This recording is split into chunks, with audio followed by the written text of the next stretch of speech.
Hey, everybody, some cool news about the pod before we get going on today's show. Ion College Basketball is again a finalist in the Sports Podcast Awards in the category for Best Basketball Podcast. So, in an effort to do some PSA work this time around, we wanted to get the word out. And by that, I mean we're doing it in the final week of voting. If you're watching on YouTube, you see a QR code right over my right shoulder here.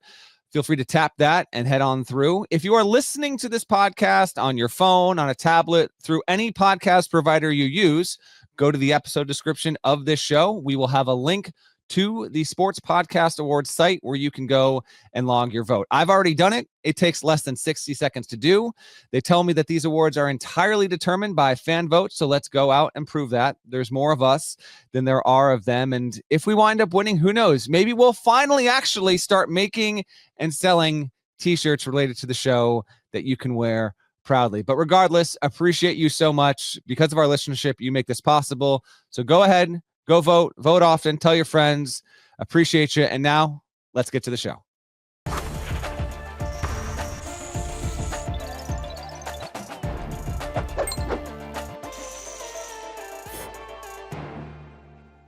Hey there, it's Gary Parrish. Welcome to the CBS Sports Ion College Basketball Podcast, where we sometimes discuss camel fighting, dodo birds, and leaky black. Matt Norlander is here with me, and we're going to be here on CBS Sports Network for the next hour discussing all things college basketball, where, believe it or not, the SEC has emerged as the best conference in the sport and possibly the best ever. So, Norlander, let's start here. There are lots of ways to illustrate how the SEC is the best conference in the country. Among them, bracket expert here at CBS Sports, Jerry Palm, currently has 12 SEC schools projected to make the 2025 NCAA tournament. As you know, no conference has ever sent more than 11. So for folks, Norlander, who maybe haven't been following college basketball as closely as the rest so far this season, what's your best explanation for how the SEC became college basketball's best conference? The coaching upgraded. The NIL situation across the board in this conference had significantly upgraded over the past couple of seasons. And I mean, some of this stuff is coincidental, but a lot of it isn't. I think the fact that you had a lot of schools with really good coaches and a lot of financial backing led to this. And it's become arguably the story in the sport through the first, 2+ months of the season to see how dominant the SEC has been overall, GP. And non-conference play has wrapped up. The SEC, 185-23 overall. That's the best. That's just an outrageous record. Every time I look at that, 185-23 for a 16-team league. There had never been a league with at least 10 teams that won a high percentage of its games in non-conference play prior to the NCAA tournament than the SEC this season. So you mentioned Palm's got 12 in the bracket. I agree with that. I said recently on CBS Sports HQ, I think that 12 is going to happen. 11 is a lock. I mean, the way the math is going to break, 11 are going. It's going to at minimum tie the Big East record. I think 12 is probable, and I think 13 out of 16. I think that's possible. So it's been an incredible year so far for the SEC, and now it is unfortunately fated to go 500 the rest of the regular season because the teams got to play each other. But in that, most of these are going to be quad 1 and quad 2 games, and so a rising tide will lift most boats here, and the conference will benefit. And I can't wait to watch what plays out in this league tonight and then across the next 9 weeks before we get to Selection Sunday.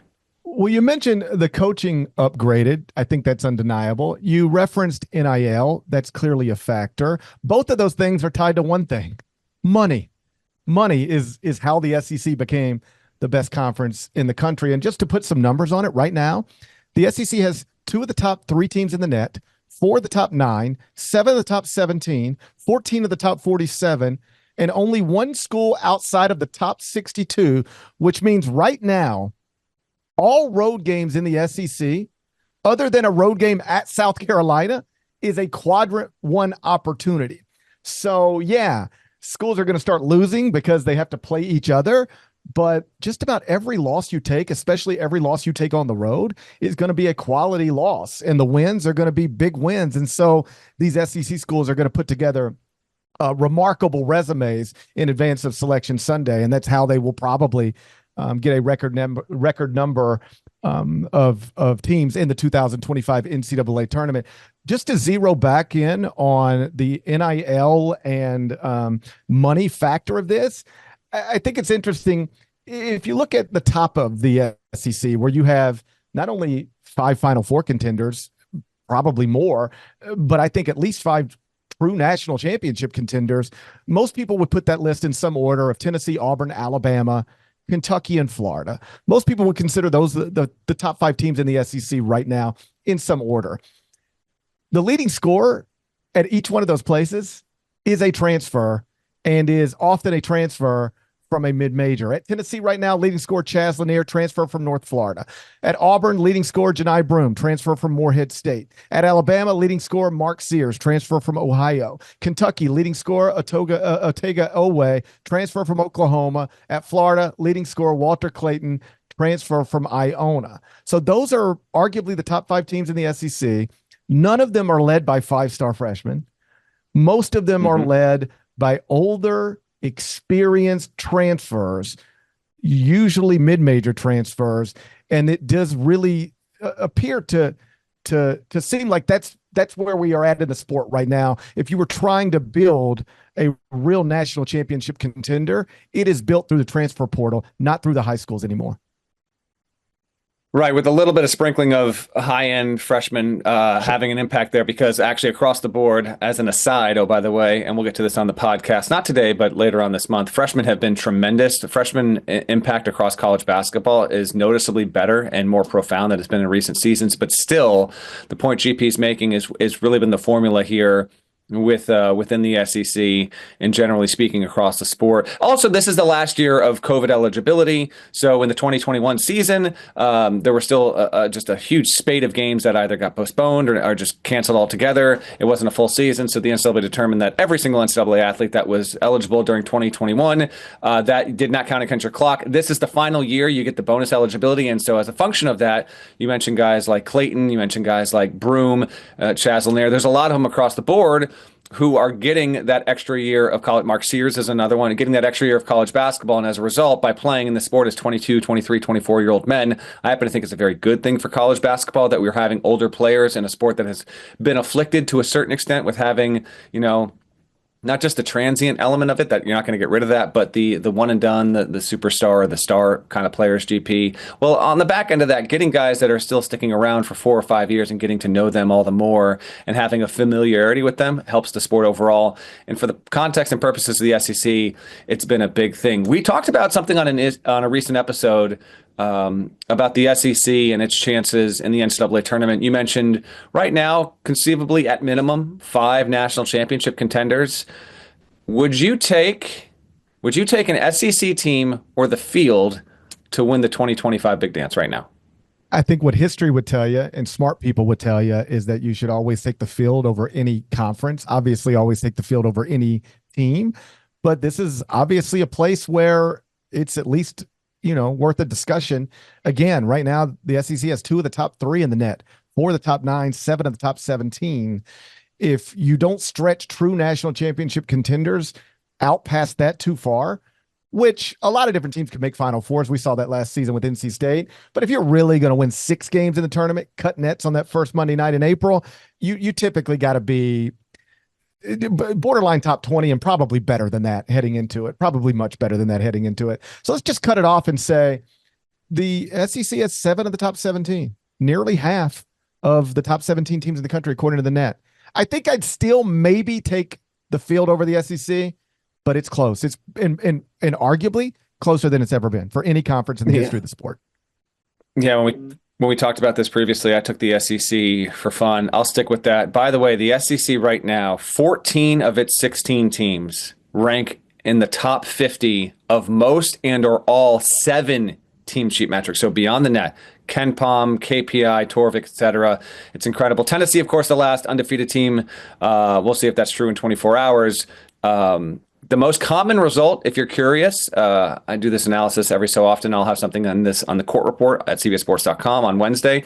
The most common result in March for the last undefeated team in March Madness over the past, 35 or so years is a loss in the Sweet 16. So, GP, Over, under, or push. The Tennessee Volunteers making the Sweet 16. If you go over, that's beyond that. Under, a first or second round loss, or a push for the number one Vols in your poll in the AP Top 25. I'll go over that. I think Tennessee is at least back in the Elite Eight and possibly further. I think this is the best team Rick Barnes has ever had at Tennessee. It might be the best team Rick Barnes has ever coached in his career. I'm a believer. I know that he has stumbled some in that bracket throughout his career in a way that maybe makes some folks skeptical that he'll be able to maximize whatever this team's potential suggests is available. But I'm a believer in this team. I think Rick Barnes is got a real national championship contender, and I'll be, frankly surprised if he's not at least in the Elite Eight, while recognizing, the variance of the NCAA tournament. Tennessee projects as a 1 seed, and I'm going to assume that a 1 seed is going to get to the Elite Eight. And his history as well in the tournament. I mean, he's barely over 500, a really, really good career, but March has been his bugaboo. You think this really could be his best team he's ever had? Because he's had not just Texas, but Tennessee. He's had some really good teams seated, near the top line. If not, he's had a couple of number 2 seeded teams. This one obviously pacing to be number 1. But you really believe right now we'll get to March and say this is the group. He's never had a team this good? I really believe it could be. I mean, he's had other number 1 ranked teams before. He's had a Kevin Durant team before. He's had a Final Four team with a National Player of the Year and TJ Ford before. But this team is, sitting here as the only undefeated team in America, number 1 in most human rankings, and very much looking the part of a legitimate national championship contender. I don't know. Let's talk again in March. I know we will. I know we will a lot. But right now, they got a chance to be the best he's ever had, and a team that could absolutely win 6 games in that bracket. Let's move on, turn our attention to the ACC. When we come back, we'll talk Cooper Flagg. He's the projected number 1 pick in the 2025 NBA draft, and he's had a great freshman season so far. He's doing it for a team that's ranked 2nd in some computers. So why isn't the buzz bigger? I'll ask Norlander that question next. It's the Eye on College Basketball Podcast. We're on CBS Sports Network.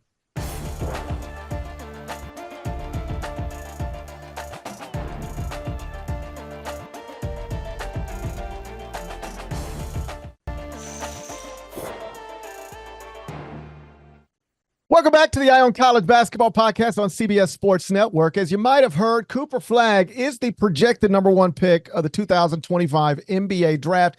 Incredible talent, starring at Duke, just turned 18 years old, and he's leading the Blue Devils in 5 major statistical categories while they're 12-2 and ranked 2nd in the net. If you would have told me this, I don't know, back in the preseason, I would have expected Zion levels of buzz, but we haven't really gotten that yet.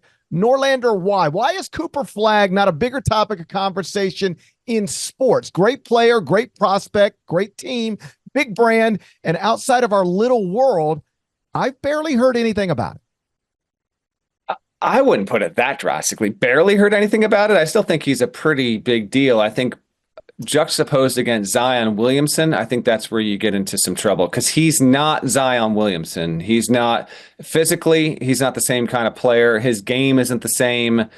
Zion Williamson, who had just as much, if not quite as much, buzz going into Duke as Cooper Flagg, who's made out to be this huge deal, and understandably so, because he's got an uncommon path.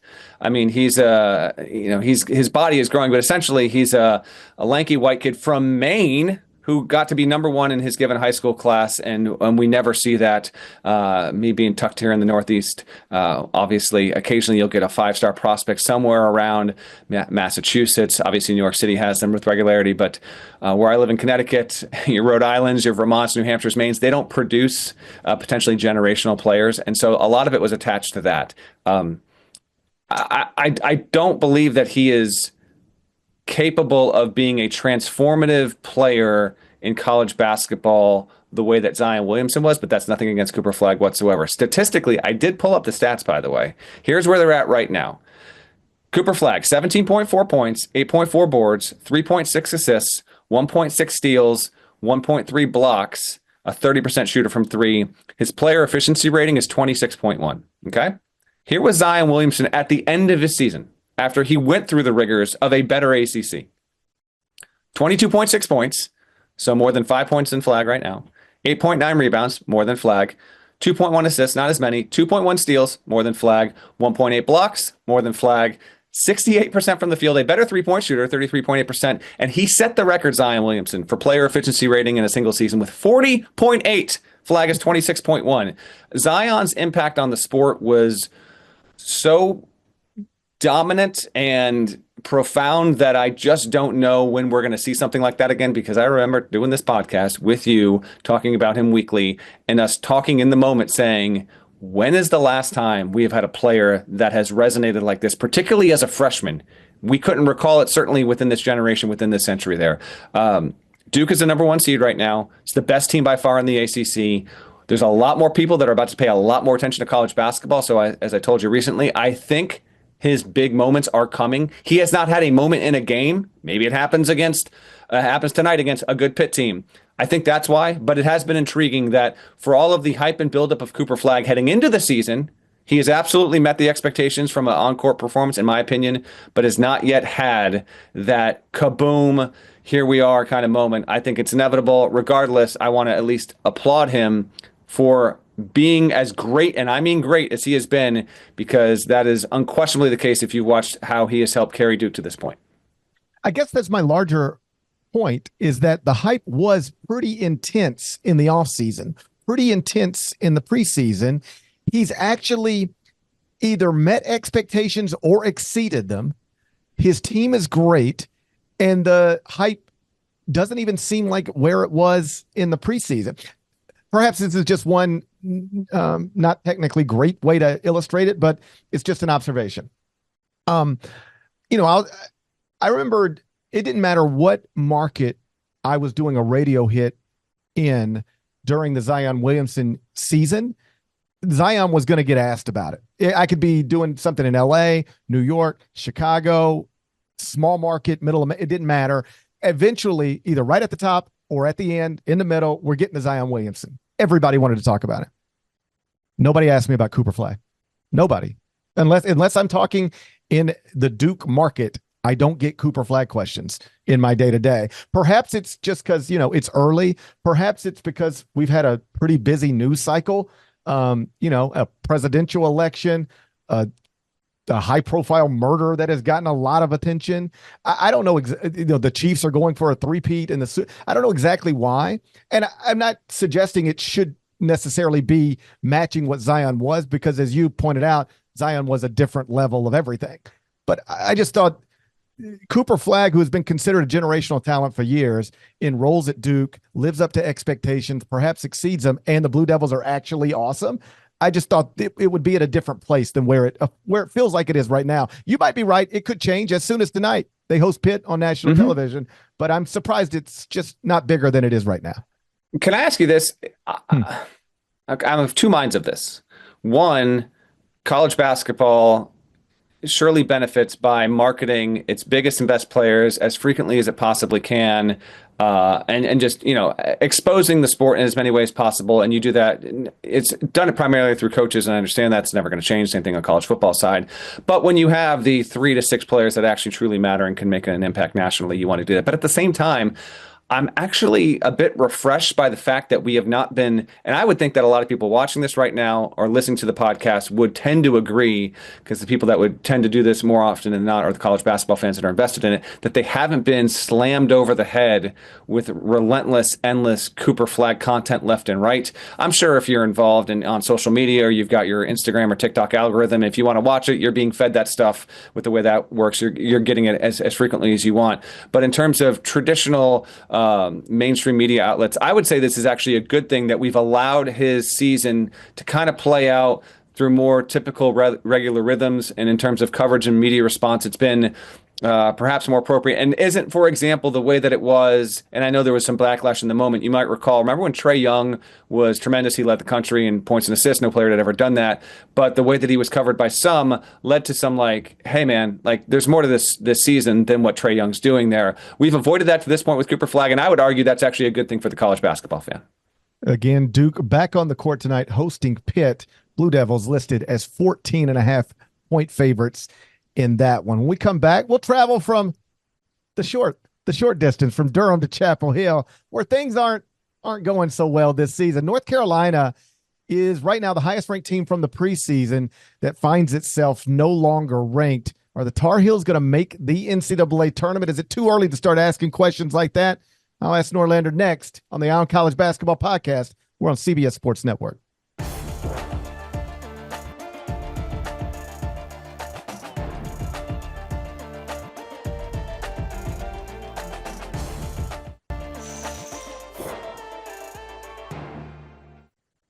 Welcome back to the Eye on College Basketball Podcast on CBS Sports Network. Let's talk North Carolina. The Tar Heels were 9th in the preseason AP poll. Right now, unranked, making them the highest ranked team from the preseason that is currently not ranked, and arguably the sport's biggest disappointment. 9-6 record right now. Best win over UCLA in the CBS Sports Classic. Needed a miracle just to beat Notre Dame last weekend. Call it right now, Norlander. North Carolina, in or out, 2025 NCAA tournament. Just like that, huh? Just like that, I'm gonna say, I'm gonna say in. I think you agree with me. You and I have both written recently for CBSSports.com, essentially columns about how crucial, dramatic, unlikely late game escapes might be the things that can tilt Carolina's season in the right trajectory. We'll see if that's the case. They did it against UCLA in the CBS Sports Classic, which you and I saw up close and personal after most of that game having little business winning. I saw it in Maui when they did it against Dayton and had to overcome a 17-point deficit.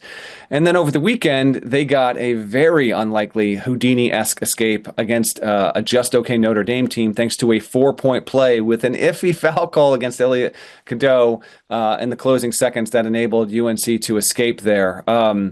It's certainly a must-see team because they have a propensity for being in these kind of games. They are the highest-ranked team that's been the most disappointing. Right behind them is Arizona. Those are two teams that were preseason top 10, and to this point have a combined 11 losses. They both did get road wins over the weekend there. Arizona's got a tougher road because it's in a tougher league. Carolina's got the reason why I'm going to say yes to your QGP is they're in the ACC. The opportunities are there, and it started over the weekend, but I tell you what, they've got SMU coming into that building tonight. And after SMU got rocked in its building by Duke, I want to see how the Ponies respond. UNC can't take them for granted. And they need to continue to have not just RJ Davis, but Ian Jackson, who has been the team's best player over the past 4 games. He's got to keep showing up. Your thoughts on Carolina? And do you agree? Are you writing them into the 2025 NCAA tournament? Because we did this 2 years ago. We insisted on it going into March, and we were both wrong. I believe North Carolina will be in the 2025 NCAA tournament. Norlander, one of the things a lot of people don't realize is you got to put 68 teams in the bracket, right? You got to fill it out with somebody. They don't talk about that enough. They just don't talk about that. People do not talk about it. It's why we've been brought to CBS Sports Network, to make sure everybody understands you've got to put 68 teams in the NCAA tournament. And I think North Carolina is going to be one of them. They're not bad. They're just not good, but they're not bad. It feels a little bit like, sometimes this happens, particularly when it's a big brand. Think of Kentucky last season. Kentucky was highly ranked in the preseason, big brand, and all season we were like, what's wrong with Kentucky? They were never actually bad up until Jack Golke got a hold of them. Correct. They were actually solid. Let's not totally rewrite Kentucky last season. They had their best offense under Calipari and forever. They finally shot and made threes. So a little bit different, but I understand the point you're making. But my point is, big brand, we always thought they'd be better. And we were constantly saying, why aren't they better? And honestly, it's probably because they were sitting top 10 picks on their bench. Yes. That's probably the best explanation for why they weren't. Reed Sheppard did get shipped down to the G League this week, though. So, I'm just saying. They had top 10 picks on their bench. That's probably the best explanation. But we keep going like, what's wrong with Kentucky? And it was like, well, they're not bad. They're just not what we thought they were going to be. Similar, and I agree, this is a little more dramatic. North Carolina's not bad. They're just not anything close to what we thought they were going to be. They're still 42nd in the net. They're only 1-6 in quadrant 1. 2-0 in quadrant 2, so just 3-6 in the first 2 quadrants. But all 6 losses are in quadrant 1. All 6 losses are to top 40 teams in the net. There's nothing really embarrassing in there. It's just that it seems like they have a ceiling on them that I didn't think existed back in October. I think they're going to be good enough to finish high enough in the ACC to make the NCAA tournament as a 7 seed, 8 seed, 9 seed, 10 seed. But it does seem pretty clear they're not going to be what some of us thought they were going to be. Because even if you're waiting on something to click, like, well, what if Ian Jackson gets going? He is going. Like, he's going right now, and they're still just whatever. Yeah, Seth Trimble's not fully healthy yet. That's been an issue. Although Jalen Washington had 5 blocks against Notre Dame, that was a good development there. RJ Davis just got to be a little bit better. Elliot Cadeau got to be a little bit better. You are relying in part, not entirely, I don't want to overstate this because Jackson's been tremendous, but Jackson and then Drake Powell's moved into a starting role. He's another freshman who projects to one day play in the NBA. The big man issue has been consistent there. I've said this since we were looking at Carolina coming out of Maui and saying they might just need to lean into this 4-guard attack at most, if not all times, and see if that counter can be something to throw teams off and just sacrifice and admit that they just don't have the presence on the interior and give up that, traditional Carolina presence on the boards there. 9-6 overall. It's going to be a minefield though, because the ACC, we talked about at the top of the show, the SEC and its dominance there. And I said 14 of the 16 SEC teams rank in the top 50 in most, if not all, of team sheet metrics. The inverse, 66% of the ACC. 12 of the 18 teams in that league are worse than 75th in the net. I mean, it's bad, and it is filled with potential pitfalls for UNC. Can't lose your home games. They got one tonight, and you're going to have to win a lot of those road games here to avoid having a resume that could just compound with a ton of losses. And it's intriguing that UNC is back here in this spot. Again, I'm reiterating this because I believe it. I think the talent will win out. I think Davis and his coaching staff will get them into the tournament, and I don't even think they squeak in. I don't think they go to Dayton. I don't think they're an 11 seed. I don't think they're a 10 seed. I think they're in, and they're a single-digit seed. But if I prove to be wrong here, it's going to be because they just get picked off 1 or 2 or maybe 3 too many times in a down ACC. And when you are lacking a lot of abundant opportunities to build up your resume, GP laid it out just a couple minutes ago, that's what's going to get them. Yeah, right now they're statistically good, but not great. Just sort of reemphasizing the point. Outside of the top 25 in offense, outside of the top 50 in defense, the number that really stands out, particularly if you've been following Carolina basketball, throughout the Roy Williams tenure at least, right now, North Carolina's offensive rebounding percentage is 27.6. I know that means nothing to anybody without context, or very few people without context. Just understand that's awful. It ranks 248th nationally.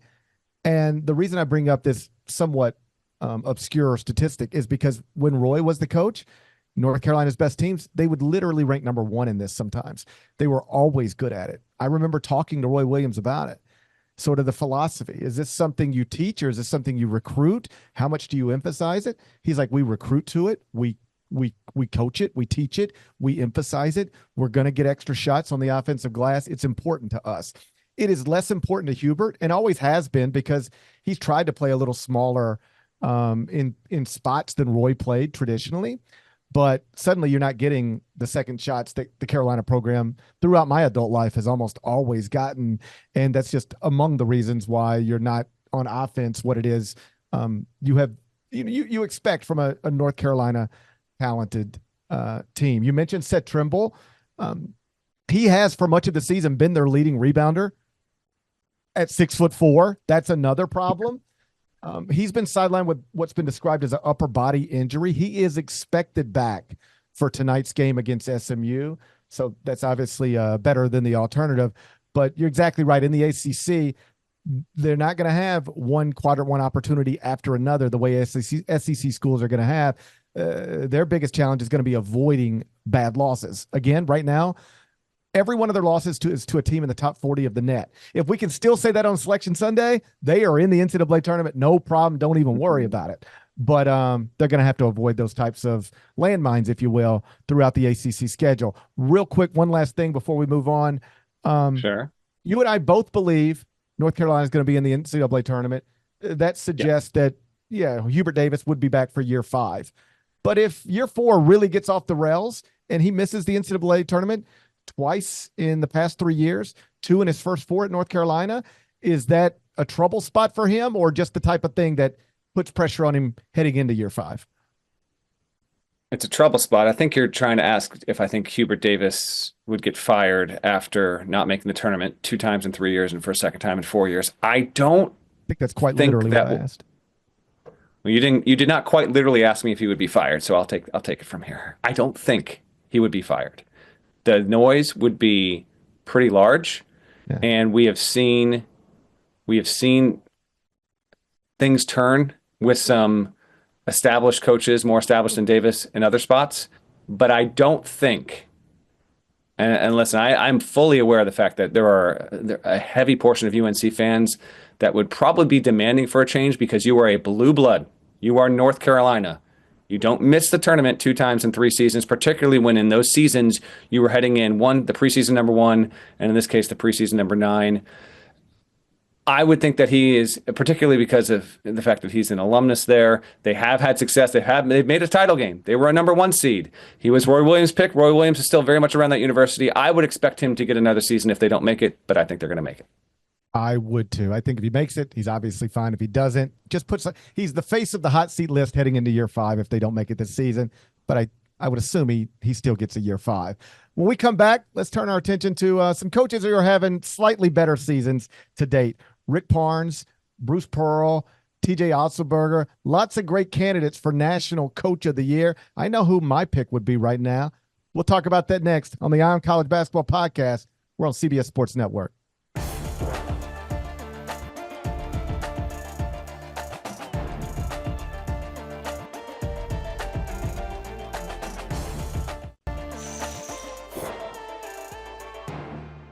Welcome back to the Eye on College Basketball Podcast. We're here on CBS Sports Network, and we're roughly 2 months into the regular season. We're about halfway through things. No awards have been settled yet, but that's not going to stop us from discussing them. Norlander, let's talk Coach of the Year candidates. I know the person I'd vote for. Which coach would you vote for right now, National Coach of the Year? Well, let me give you a top 5. Okay. No order. Yeah, that's right. You think I'm just giving you one name? Absolutely not. I was hoping. No shot of that. No shot of that. A lot of good candidates. I think I would have my pick of 5 right now would come from this group. Obviously, Rick Barnes getting to this point, being the last undefeated team. I think Bruce Pearl having the number 1 team in every predictive metric, mainstream predictive metric. He's got to be there. To me, like bringing back a lot of your core, like TJ Otzelberger's there. I don't hold that against coaches. Now, if you're in a situation where you had to do some more roster building and you're thriving in spite of that, like, yeah, you get bonus points for that. And I've got 2 coaches in there as well. So I'd go Pearl, Barnes, Otzelberger. I think Mark Pope at Kentucky. Come on, gets the Kentucky job. He completely brings in a new roster. No one that's there this season was there last season. And then a shout to Jarrett Calhoun. I'm not going to hold the fact that Utah State can seemingly bring in you or me to coach the program and make the tournament. I'm not holding that against them. Utah State is 14-1, finally ranked in the AP Top 25 this week. Aggies are a really cool, really good story there. And this, by the way, comes after Danny Sprinkle was one of the very best coaches in the country last season at Utah State. So that would be my initial list of 5, while admitting like the list is long. Mark Schmidt at Bonaventure has done an awesome job there. The SEC seemingly has like 7 or 8 coaches that could be up for this at this point right now. And though it's early. George, if Ed Cooley can get Georgetown into being an actual factor and being like a top 4 team in the Big East, he might be under some consideration, but too early there. If you made me pick one right now, I would go with Rick Barnes of Tennessee. Utah State's an interesting place. I'm looking into visiting there. Everybody who goes there, their life gets better. Yeah. Like, you never heard of Danny Sprinkle. He goes to Utah State. Now he's a Peck. I had, but most people had not. I was aware of who Danny Sprinkle was before he coached at Utah State. You might not have been, but I was. I was. I was, but you weren't. He goes to Utah State, immediately gets the Washington job. Nobody had ever heard of Great Osborne. Tell me you've heard of Great Osborne before last year. I had. Are you forgetting that we had a Sprinkle versus Tinkle situation in the NCAA tournament not that long ago? Like, we did have Sprinkle versus Tinkle. Like, come on. My point is, Great Osborne goes to Utah State. Next thing you know, he's got a $2 million contract. And now here we are again. Who do you know that's ever spent 9 months at Utah State without their life improving? I don't know anybody. There was Tim DeRea didn't have such a great run there, but that might be it. But we're not here to look on the negative. Perhaps I'm cherry picking, but you get the point. Utah State seems like it's an amazing place to get your life on track. If you're struggling, if you just want to get your life on track, go spend a little time at Utah State. It seems to be working for everybody else. You mentioned a lot of totally reasonable candidates. Couldn't emphatically argue against any of them, but I could argue for somebody, and the guy I would argue for is Mark Pope. He's one of the people you mentioned. I just think the whole story is incredible. You know, we got to a point with the John Calipari tenure at Kentucky where Kentucky fans were very loudly yelling that they wanted their Hall of Fame national championship winning coach to be fired or leave on his own. And though I understood the frustration and disappointment, there's also a component of be careful what you wish for, because nobody likes to see you get bounced by St. Peter's and then, you know, a few years later by Oakland and Jack Golke and Peacocks, and you're supposed to be Big Blue Nation. I get it, but still largely Kentucky was getting some of the best players in the country and, you know, winning at a rate, you know, most other programs would be pleased with. So just be careful what you ask for, especially if you're not going to get Scott Drew to replace him or Dan Hurley to replace him or Billy Donovan to replace him. And yet here we are, January 7th, and I don't think there's a Kentucky fan, like literally not one, who would undo what has been done. They did in some ways push John Calipari to Arkansas to open up that job. They did in many ways miss on their primary targets, but pretty quickly turned their attention to Mark Pope. He had to throw a team together from nothing. I mean, nothing. He signed 9 transfers, and he has a team right now that's 12-2, got wins over Duke, Florida, and Gonzaga. To start from scratch, inherit your alma mater, a big brand, when you're not the first choice or the second choice, and the fan base, though excited to see the other guy go, not that excited to see you arrive, for you to win them over so quickly and then deliver on the court, playing a modern and fun style of basketball. I really don't think, if you were scripting the Mark Pope first year of the job to date, I don't think you could have reasonably scripted it much better than where we're at right now. And by the way, I believe thanks to wins over Duke, Gonzaga, and Florida, those all rate as top 10 KenPom teams right now. But when the wins happened, and maybe even the here and now, if Gonzaga's still top 10, Mark Pope's the only coach that has 3 wins over top 10 opponents so far this season. So Kentucky's played a solid schedule, not the toughest non-conference schedule, but it was a quality schedule, and to own that is a nice feather in the cap, unquestionably at this point there with the Wildcats. It does feel like the eventual national coach of the year is going to be the one that emerges either in first, second, or third place in the SEC, and thus winds up with a 1 or 2 seed overall. It feels, I would put it at better than 50% chance that the national coach of the year will be the one that winds up, if not conquering, coming close to doing that in the toughest league in the nation. Wouldn't you agree? Yeah, but I don't like sometimes coach of the year awards end up going to the, you know, overachiever of the year award.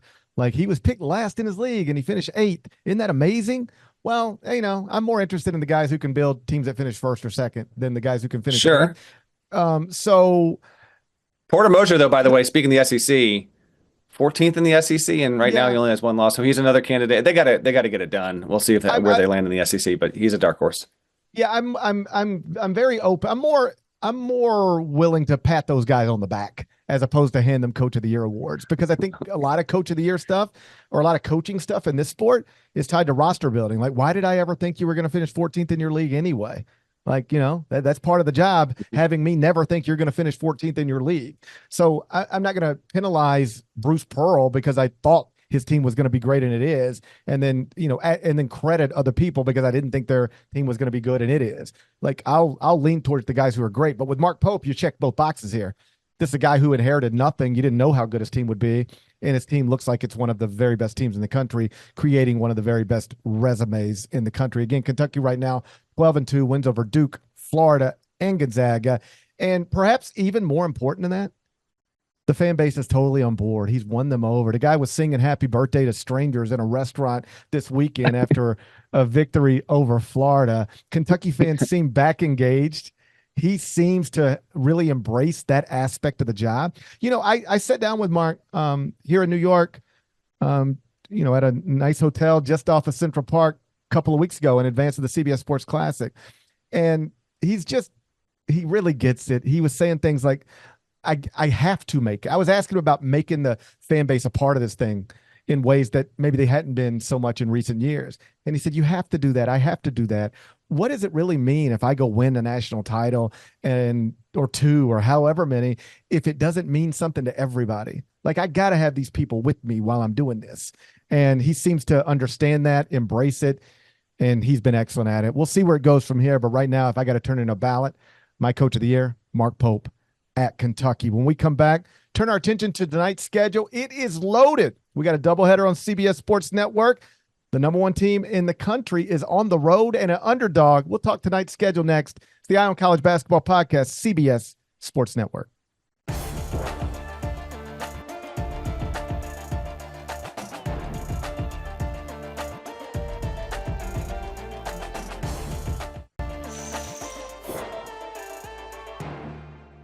Welcome back to the Eye on College Basketball Podcast here on CBS Sports Network. One more segment to go. Let's focus on tonight's schedule. Fun slate of games. We got a doubleheader on CBS Sports Network. Georgetown, surprising Hoyas, on the road at Marquette. That'll be followed by New Mexico at Wyoming. I'll be in studio for both games tonight, CBS Broadcast Center here in New York. Looking forward to that. Norlander, fun slate of games. What's the one you got your eye on heading into tonight? I'm going to leave the biggest one here. I'll leave that for you. I'm going to go with Auburn at Texas. There's a good spate of ranked teams on the road. I want to ask you a question about that before we get out of here. But Texas right now, and granted, the SEC, almost every team is going to have a stretch like this. But it just lost at Texas A&M. It hosts Auburn tonight. Then it hosts number one Tennessee. So number two, then number one. Then it's at Oklahoma, its rival, and then at Florida. An interesting stretch. I want to see how Texas does on its home floor against a good Auburn team. That's one I've got my eye on in particular. But also, 12-2 Pitt at Duke. How does Pitt, show itself to be in that spot? Arizona is at 2-loss West Virginia. No Darren DeVries for the Mountaineers. Sneaky good game there. And then number 24 Michigan plays at number 22 UCLA late.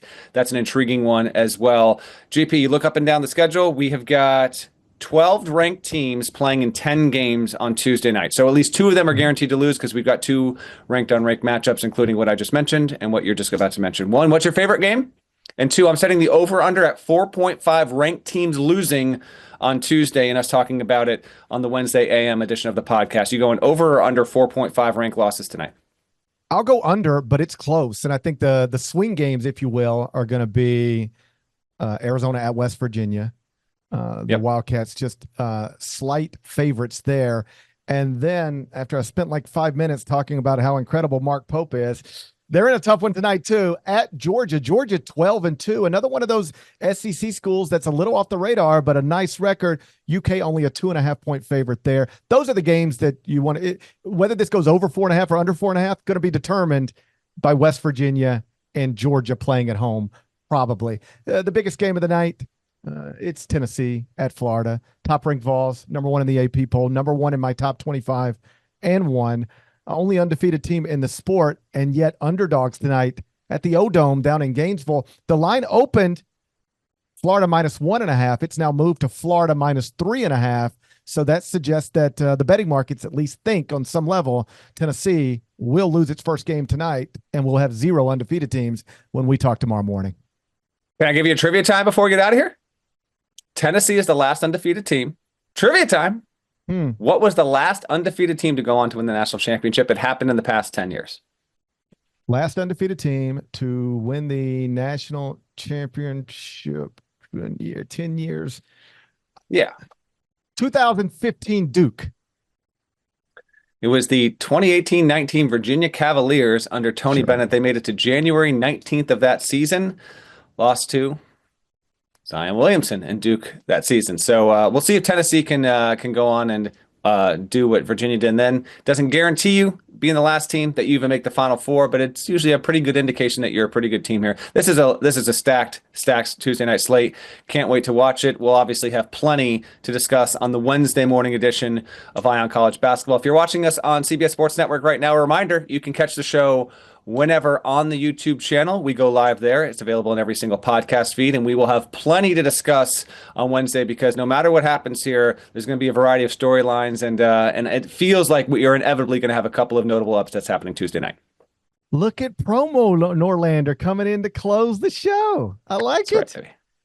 Promo Norlander coming in to close things. Shouts to Devin Downey. Shouts to Chester, South Carolina. Shouts to Terry Teagle. He's a legend. Huck and Larnell, also legends. Appreciate you guys. People watching this being like, what is he doing? Like, who are these people? What is he naming right now? You got to listen to the show. They told us to do the podcast on television. That's correct. And they got like a half. Let's be real. They got like a half podcast here. Yeah. The only difference is I put on a coat and take off a hat. Appreciate you all being here. We'll be back on CBS Sports Network next Tuesday. Back on YouTube tomorrow morning, 10 a.m. Eastern. Please join us if you can. Till then, take care.